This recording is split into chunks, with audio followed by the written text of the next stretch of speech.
এটা আমাদের short blasting machine. এই মেশিনটা আজকে দেখব। এই মেশিনে আজকে আমরা ব্যাক চেঞ্জ করছি এবং ক্লিনিং করছি। এই মেশিনের সামনের অংশটা এটা হচ্ছে কি গেট। আমরা গেট ওপেন করব। এর ভিতরে আমাদের ক্যাভিটি দিয়ে আমরা ক্যাভিটিটাকে কালার করি এবং এটা হচ্ছে কি রাবার প্যাড আছে, বড় একটা থিকনেসের আছে, প্রায় 15 থেকে 20 mm থিকনেসটা মোটা হবে রাবার প্যাডটা।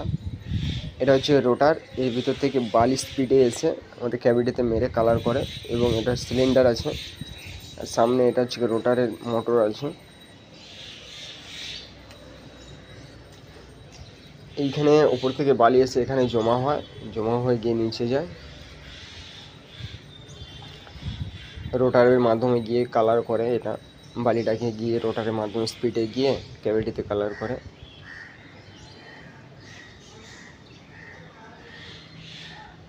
এর ভিতরে রোটারের মাধ্যমে কালার করার পরে এক্সেস বালিগুলো এখানে জমা হয় এবং এখান থেকে গিয়ে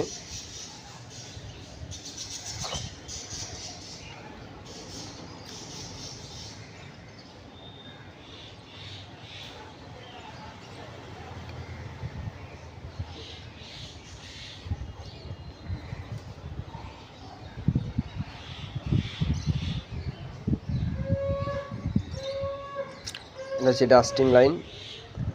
ওই পিছনে এটা দেখতে পাচ্ছেন, ওটা ডাস্টিং বক্স আছে, ওর ভিতরে একটা মোটর লাগানো আছে।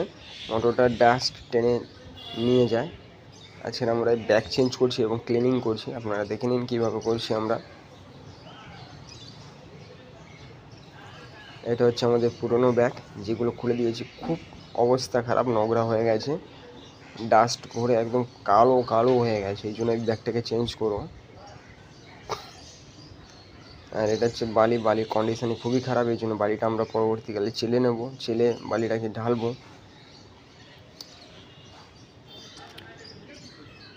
এটা হচ্ছে কি আমাদের বেল্ট। এই বেল্টে এই যে খাপ খাঁচাগুলো আছে, এগুলো হচ্ছে বালি ওপরে নিয়ে যায়।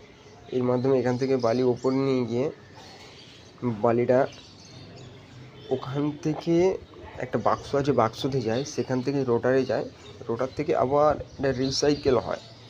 দেখুন এই বালিটা এই বেল্টের মাধ্যমে ওপরে নিয়ে যাবে, ওপর থেকে গিয়ে ওখানে একটা বক্স মতন করা আছে, ওই যে বক্স দেখা যাচ্ছে, বক্সে এসে ওখানে জমা হবে। ওখান থেকে সিলিন্ডার ওপেন হলে গিয়ে রোটারে যায়, রোটার থেকে রোটার ঘুরিয়ে ফুল স্পিডে কালার হয়।